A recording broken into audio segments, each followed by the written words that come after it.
This Hindi video has been created solely for educational and informational purposes. All original rights and credits belong to the respective content creators. We do not claim ownership of the original material. The rightful copyright owner and wish to get in touch with us, please contact us via the details provided on our channel's about page. हाल ही में CBS 60 minutes के interview में Elon ने कहा कि जब कोई चीज काफी महत्वपूर्ण होती है तो आप उसे करते हैं, भले ही संभावनाएं आपके पक्ष में न हो।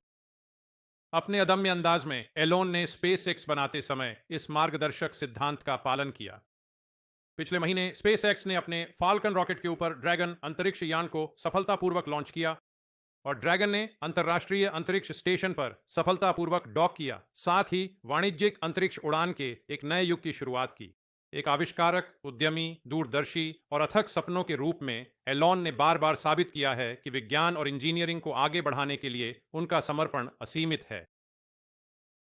अपनी कई कंपनियों SpaceX, Tesla Motors, solar city और पेपाल की सफलता के लिए जाने जाते हैं। एलोन एक बहुमुखी प्रतिभा वाले व्यक्ति हैं जिन्हें सीखने और मानव क्षमता को उजागर करने का जुनून है। आज हम एलोन का कैलटेक में एक दोस्त, एक साथी इंजीनियर और हमारे छात्रों के मेंटर के रूप में स्वागत करते हैं।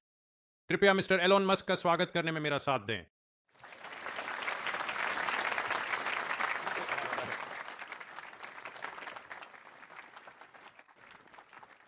ठीक है, मैं विवरण में पागल व्यक्ति को शामिल न करने के लिए आपका धन्यवाद करना चाहूँगा।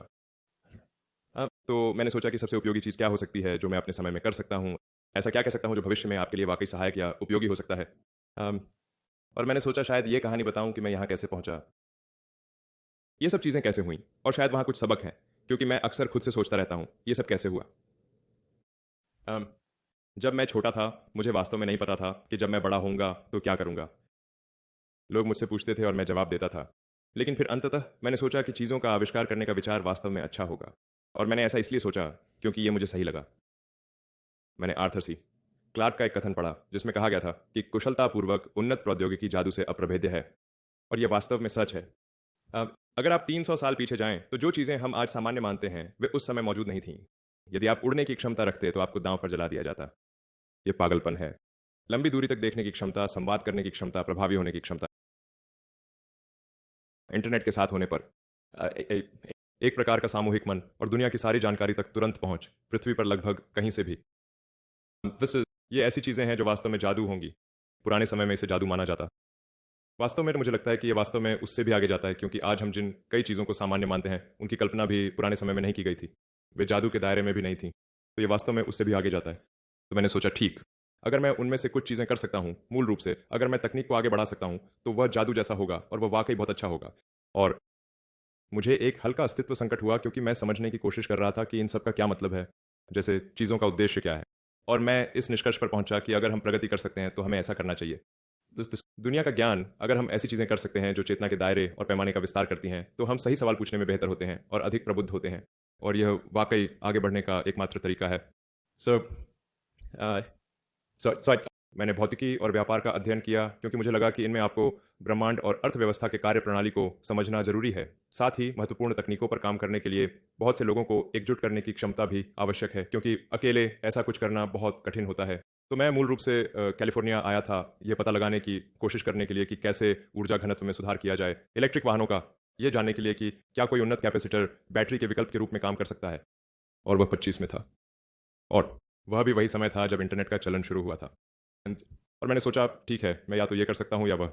इस तकनीक का अनुसरण करें, भले ही सफलता संभावित परिणामों में से एक न हो, जो हमेशा जटिल और चुनौतीपूर्ण होता है। यह प्रक्रिया कठिन हो सकती है, लेकिन धैर्य रखना महत्वपूर्ण है। इंटरनेट में भाग लें और उसका हिस्सा बने।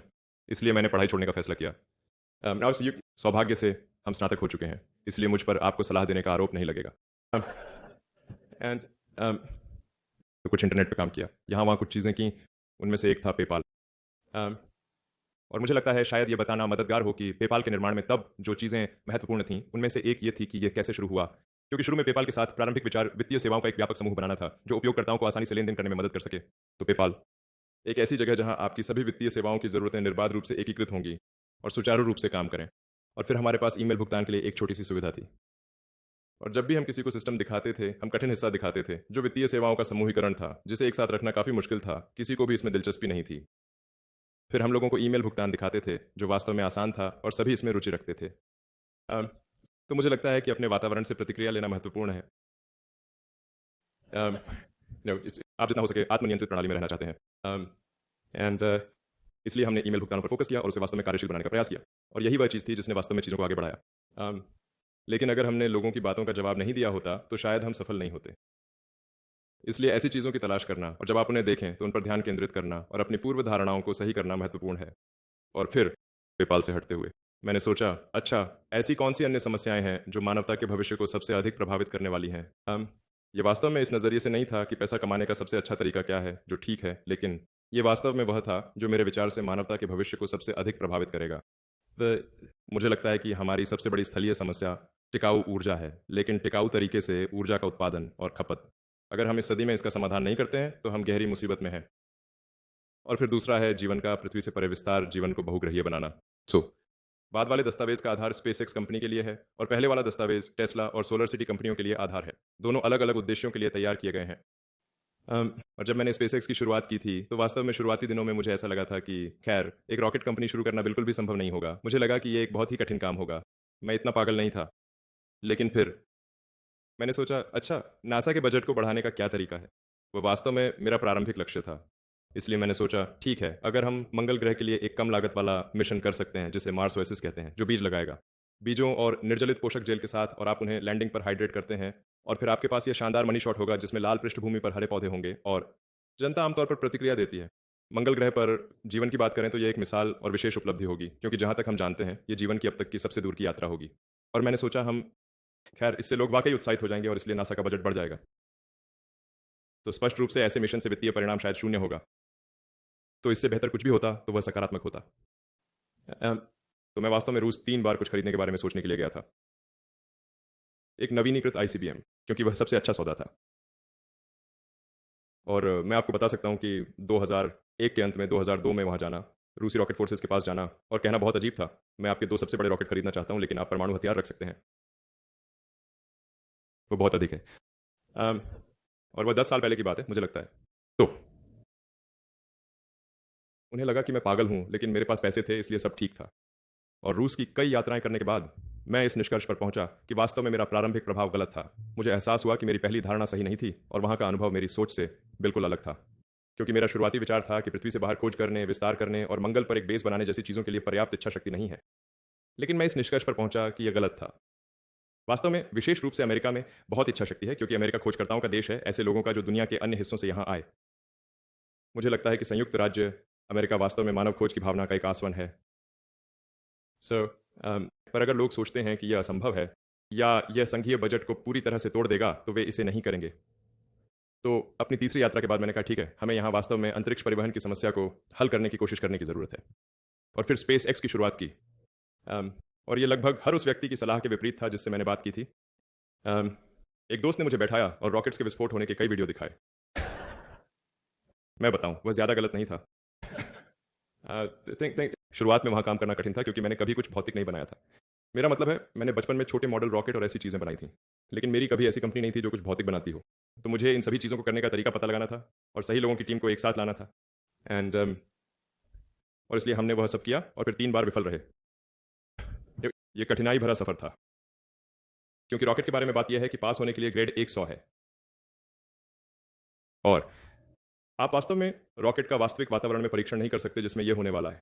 तो मुझे लगता है कि सबसे अच्छी उपमा के लिए रॉकेट इंजीनियरिंग ऐसी है जैसे अगर आप एक जटिल सॉफ्टवेयर बनाना चाहते हैं तो आप इसे एक एकीकृत पूरे के रूप में नहीं चला सकते और उस कंप्यूटर पर भी नहीं चला सकते जिस पर इसे चलाना है।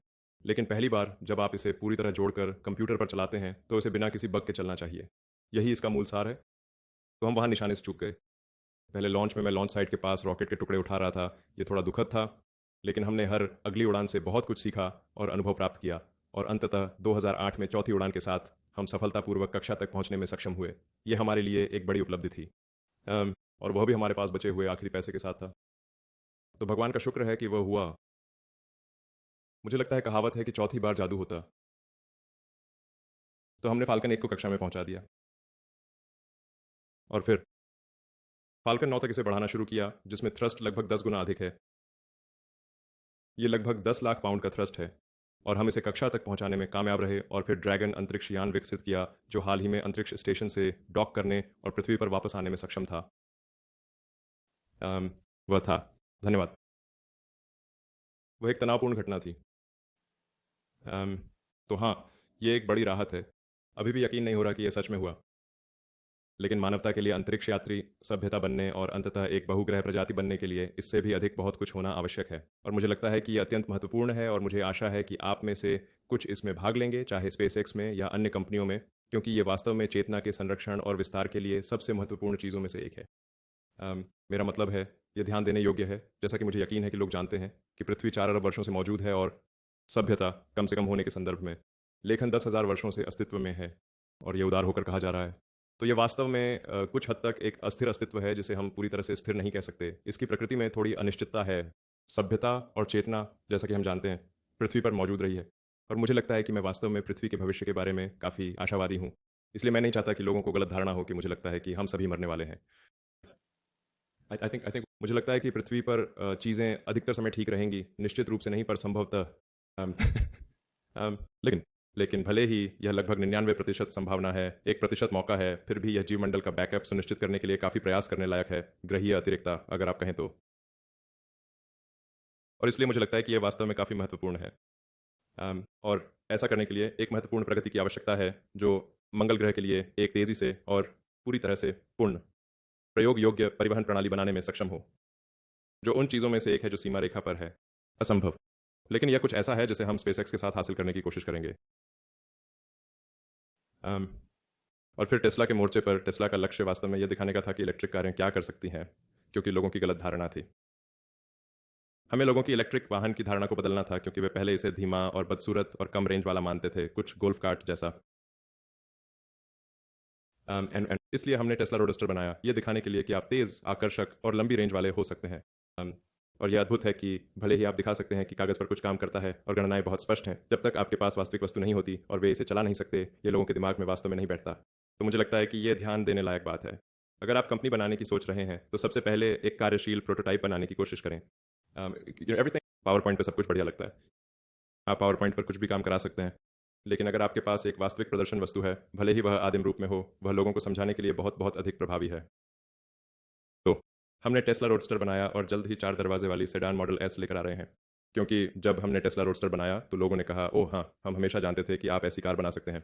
ये एक महंगी कार है, ये कम मात्रा में है और ये छोटी भी है, लेकिन आप एक असली कार नहीं बना सकते। ठीक है, हमें वह भी बनानी होगी। अम, तो वह जल्द ही जारी होने वाला है।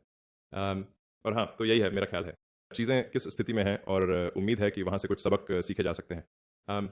लेकिन मुझे लगता है कि मैं जो मुख्य बात आप सभी से कहना चाहता हूँ वह यह है कि आप लोग वास्तव में 21वीं सदी के असाधारण जादूगर हैं। आपकी प्रतिभा और कौशल वाकई अद्भुत है।